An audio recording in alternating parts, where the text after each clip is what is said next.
Here's the essence of life, what I've found, is you know what's right to do, you know what you want to do, and there's this price you have to pay to get where you want to go.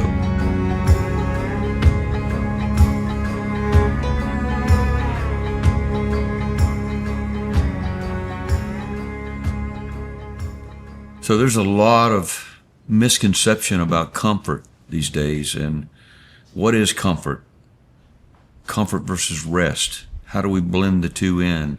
I see an attitude of comfort in this generation that's really, I see an attitude of comfort that is detrimental to the individual. You know, most of us, all of us are human. All of us want the comfort. We want that, I call it the vacation feeling. You know, when you're on that vacation and your worries are over and maybe your responsibilities you can let loose for a week or two or three. But there's also a comfort, a spirit of comfort, where people just do not want to work. They want to stay in this comfort zone all the time. Why is that? And what does it do to the individual? Well, what it is, it's not a spirit of God, because God talks about, you know, even God worked 6 days and then he took a day off, the Sabbath. Remember the Sabbath and keep it holy. What's that all about? It's about remembering God and your Creator, but it's also a very, very scriptural thing to do, and that's to take rest from time to time. I know from my own schedule, I've got businesses, we've sold companies, even at the level of maybe someone that's become very wealthy or is financially independent. Even at that level, we have the same battle, right? Because we want this comfort thing. There's this battle that goes on inside of us. Do I just not do what I'm supposed to do? Or let's say you go home to your children and you've had a hard day's work and you're just wanting to rest. Or maybe your wife's been at work or been with the kids all day and you're coming home. She's wanting just a break. But you push through that. Here's the essence of life, what I found, is you know what's right to do, you know what you want to do, and there's this price you have to pay to get where you want to go. And it's the battle of comfort, because you have to make the decision. Do I do what I have to do to reach the goal I'm striving for, or do I succumb to the need or the flesh that says, no, I just want to rest? And that can be involved, like I said, coming home and your wife needs help with the kids, but you've had a tough day. You got to suck it up and you take care of the kids. Or I like to use the example of a diet. Hey, we all could lose weight, right? 20 pounds. You set a goal, I'm going to lose 20 pounds. You set a plan to reach the goal. I'm going to work out X amount of time per week. And then it comes time to do the workout. Then the battle comes, right? The battle, your body says, you know, let's don't do it today. Let's do it tomorrow. Or man, that donut looks really good. So the key to reaching that potential, reaching that goal, is you take a look at what you're supposed to do, but your flesh says you don't want to do it. Can you make yourself do it? That is the essence of all success, all building, all great things. We live in a fallen world. That fallen world is inside of us, in what the Bible calls the flesh. And it's what I just described, that choosing to overcome the comfort. That is the secret to reaching that full potential and really reaching the joy that you've been destined to reach. It's overcoming the flesh over and over again. You know, the Bible talks about it all the time. It also involves our mindset. You know, the Bible teaches us to think on the right things. And when things don't happen the way you want to, you still have a positive attitude toward God. You say, okay, it didn't work out, Lord, the way I wanted, but I'm trusting that you are in charge here. I've done all I can do. So but that comfort, if that makes sense, that comfort thing and overcoming that comfort thing every day, no matter what episode of life, the enemy seems to always bring that feeling of, just give me a break, give me a break. But at the same time, for me, I had to schedule breaks. And it sounds kind of odd at times, but I take every certain number of weeks, I make sure I take like a 4-day weekend with my wife. Every so many months, I'll take a week off. So I have this schedule where under the guidance of my Lord, I'm in control of my schedule. I'm in control of when I bring the rest in. Remember, rest versus the attitude of comfort. I want the rest, I want the comfort, but I schedule it under the authority of God in such a way that it honors Him, because we all need rest. So the other concept that goes along with this that I found is paying the price. You know, if you have a 13 or 14-year-old son, let's say, and he wants to bench press 350 pounds, can he do it? Well, probably not at age 13. But if you get him in the weight room on a regimented basis, and he keeps that goal in mind, and he grows to 14 and 15 and 16, and by the time he's 18 years old, his body's matured, he's trained, and he's paid the price, and he can go bench that 300 pounds. So that process is what a lot of people resist. It's the struggle.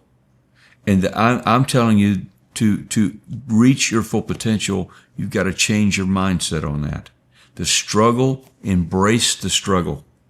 Embrace the hardship, because God is preparing you for what you're really desiring inside of your heart. If God were to give us all the things we desire right now without paying that price, we are not prepared for it. Let me give you an example. So when you study all the people in America who've ever won $1 million or more dollars in the lottery, did you know that over the last report I saw was like 95% of those people wound up spending all that money and wind up in worse shape than they were before? You know why? They don't know how to handle it, because they didn't pay the price for it. They went and bought a lottery ticket. They got this cash, but they don't have the character that's built in the struggle in order to keep it, in order to manage it properly. Okay, so that's the same concept. So just think of, when you think of comfort, think of decipher between comfort and rest. Rest is good. Scheduled rest is great. But a spirit of comfort, always wanting to be in a state of rest, not wanting to put forth effort, that is not of God. That is of the enemy. Because Satan's job is not to keep you from your full potential, not to keep you from having a dream of reaching your full potential. His job is to postpone it just one day. I need to do this to reach that goal. No problem, Steve. Just wait till tomorrow.